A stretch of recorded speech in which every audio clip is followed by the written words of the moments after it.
do while video பார்க்கறதுக்கு முன்னாடி while video நான் வந்து ஆல்ரெடி அப்லோட் பண்ணிருக்கேன். அதை பார்த்துட்டு வந்து இதை பார்த்தீங்கன்னா ஈஸியா அண்டர்ஸ்டாண்ட் ஆகும்.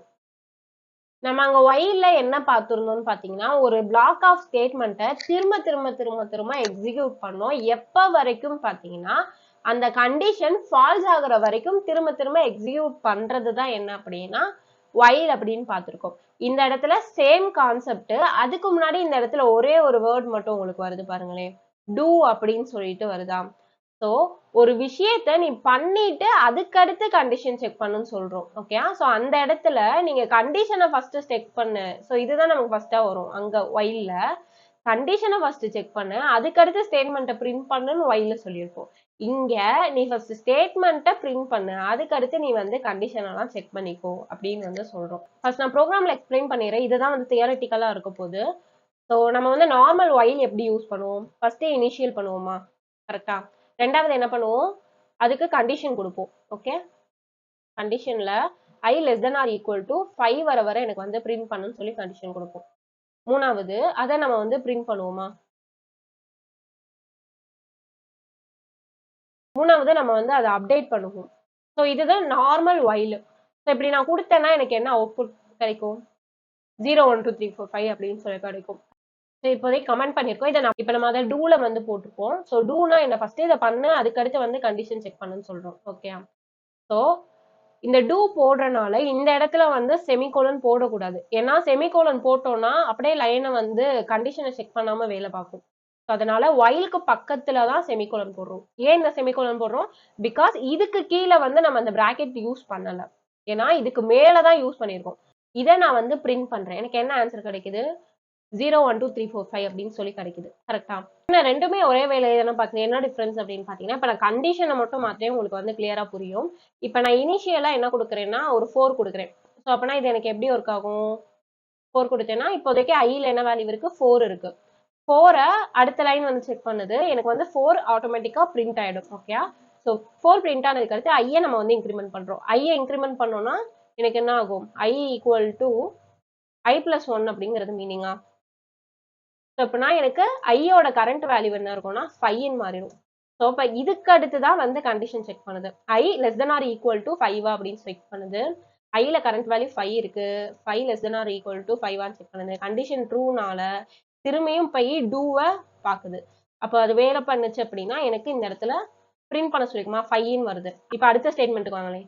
இப்போ ஐயை நம்ம திரும்பி இன்க்ரிமெண்ட் பண்ண சொல்லிருக்கோம். அப்போ இன்க்ரிமெண்ட் பண்ணா ஐயோட வேல்யூ இப்போ 6 இருக்குமா? 6 less than or equal to 5 அப்படின்னு சொல்லி செக் பண்ணுது. இந்த இடத்துல ஃபால்ஸ் ஆனனால அதுக்கு அடுத்து உள்ள எந்த ஸ்டேட்மெண்ட்டுமே எனக்கு எக்ஸிக்யூட் பண்ணல.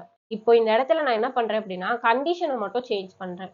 ஸோ கண்டிஷன் நான் என்ன கொடுக்குறேன்னா ஒரு 2 வரை கொடுக்குறேன். ஓகேயா? I less than or equal to 2 வரை எனக்கு வந்து பண்ணணும்னு சொல்றோம். இங்கதான் நீங்க வந்து கவனிக்க வேண்டிய பாயிண்டே இருக்கு. இப்போ நான் இதை வந்து ரன் பண்றேன். எனக்கு 4ன்னு வருது. ஏன்னா டூனால என்ன சொல்லியிருந்தோம்? ஃபர்ஸ்ட் இந்த வேலையை முடிச்சுட்டு அதுக்கு அடுத்து போய் கண்டிஷன் செக் பண்ணணும்னு சொல்லியிருக்கோம். கரெக்டா? இப்போ அதை நம்ம வந்து பார்ப்போமே. இப்போ ஐக்கு நம்ம என்ன வேல்யூ சொல்லியிருக்கோம்? 4ன்னு சொல்லியிருக்கோமா? 4 எனக்கு டூ whileல ஃபர்ஸ்டே எனக்கு 4ன்னு சொல்லி பிரிண்ட் ஆக்கிடுச்சு. ஆனதுக்கு அடுத்து அதை வந்து இன்க்ரிமெண்ட் பண்றோம். இப்போ கரண்ட் ஐயோட வேல்யூ 5 இருக்குது இந்த இடத்துல. ஸோ இப்போ 5 வந்து less than or equal to 2 check பண்ணுது. கண்டிஷன் ஃபால்ஸ் ஆயிடுச்சு. ஓகே, கண்டிஷன் ஃபால்ஸ் ஆச்சு அப்படின்னாலே மேல திரும்பி போய் எக்ஸிக்யூட் பண்ணாது. நார்மலா நம்ம வந்து டூ while கொடுத்தோம்னா நான் கொடுத்துருக்கிறது கண்டிஷன் தப்போ கரெக்டோ அதெல்லாம் செக் பண்ணாது. ஃபர்ஸ்ட் ஒன் டைம் அந்த ஸ்டேட்மெண்ட்டை எக்ஸிக்யூட் பண்ணும். அதுக்கு அடுத்து தான் கண்டிஷன் செக் பண்ணும்.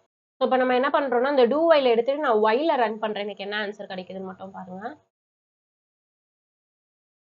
இப்போ நான் whileல ரன் பண்றேன் அப்படின்னா எனக்கு என்ன ஆன்சர் கிடைக்கும்? எதுவுமே கிடைக்காது. ஏன்னா ஃபர்ஸ்ட் டைமே வந்து கண்டிஷன் செக் பண்ணுது. ஃபர்ஸ்டே கண்டிஷன் ஃபால்ஸ்னால இந்த ஸ்டேட்மெண்ட்டுக்குள்ளேயே உள்ள போகல. So do while is a post tested loop. எதுக்காண்டி போஸ்ட் டெஸ்டட் லூப்னு சொல்றோம்னா ஒருக்கா ஸ்டேட்மெண்ட் எக்ஸிக்யூட் பண்ணிட்டு கடைசியா தான் கண்டிஷனை செக் பண்றதுனால இது வந்து போஸ்ட் டெஸ்டட் லூப்.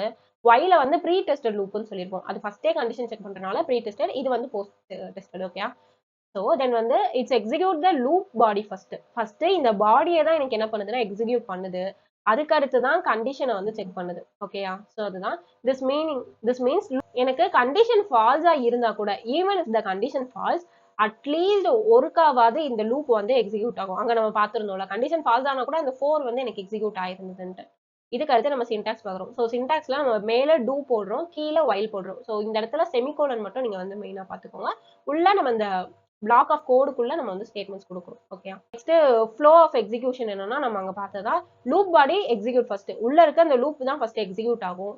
அதுக்கு அடுத்து தான் வந்து கண்டிஷன் வந்து செக் பண்ணுது. ஓகே, இஃப் த கண்டிஷன் வந்து ட்ரூவா இருந்துச்சு அப்படின்னா, இப்போ இந்த கண்டிஷன் ட்ரூவா இருந்துச்சுன்னா என்ன பண்ணும்னா திரும்பியும் போய் செக் பண்ணுது. ஓகே, சப்போஸ் இந்த கண்டிஷன் வந்து ஃபால்ஸா இருக்கும் பட்சத்துல இந்த லூப்பை வந்து பண்ணாம ஃபால்ஸா இருந்துச்சுன்னா திரும்பியும் போய் இதை செக் பண்ணாத அதோட லூப்பை வந்து எண்ட் பண்ணிடும். ஓகே, லூப் வந்து என்ன பாக்குறோம்னா இங்க வந்து கண்டிஷன் கொடுத்துருக்கும். ஓகே, ஸோ கண்டிஷனை ஃபர்ஸ்ட் எடுத்ததுமே கண்டிஷனை தான் செக் பண்ணுது.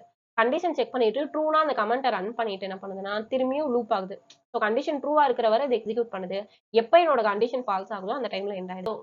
இதே டூ வைல பார்த்தோம்னா ஃபர்ஸ்ட் எடுத்ததுமே எனக்கு என்ன பண்ணுதுன்னா கமெண்ட்டை வந்து எக்ஸிக்யூட் பண்ணுது. பண்ணதுக்கு அடுத்து தான் போய் கண்டிஷனை செக் பண்ணுது. இங்க என்ன பண்ணிருக்கோம், எடுத்ததும் கண்டிஷன் செக் பண்ணுது. இங்க வந்து ஒரு ஸ்டேட்மெண்ட்டை எக்ஸிக்யூட் பண்ணிட்டு கண்டிஷன் செக் பண்ணுது.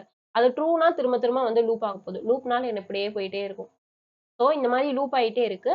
எப்போ வரைக்கும்னா கண்டிஷன் ஃபால்ஸ் ஆகுற வரை. இந்த கண்டிஷன் ஃபால்ஸ் ஆச்சுன்னா அது வந்து எண்ட் ஆயிடும். அவ்வளவுதான். சரி, அங்க ப்ரோக்ராம் போட்டதான் இங்கேயுமே இருக்கு. ஐ ஹோப் இந்த வீடியோ வந்து உங்களுக்கு புரிஞ்சிருக்கும்னு நினைக்கிறேன். ஒரு 10 மினிட்ஸ்ல இந்த மாதிரி கான்செப்ட் நீங்க பார்க்கணும் அப்படின்னா நம்மளோட சேனலை வந்து சப்ஸ்கிரைப் பண்ணுங்க. இந்த வீடியோ பிடிச்சிருக்கு அப்படின்னா மறக்காம லைக் பண்ணுங்க அண்ட் கமெண்ட் பண்ணுங்க. பிகாஸ் உங்களோட அப்ரிசியேஷன் தான் எனக்கு அடுத்தடுத்த வீடியோஸ் போறதுக்கு மோட்டிவேஷனலா இருக்கும். பை.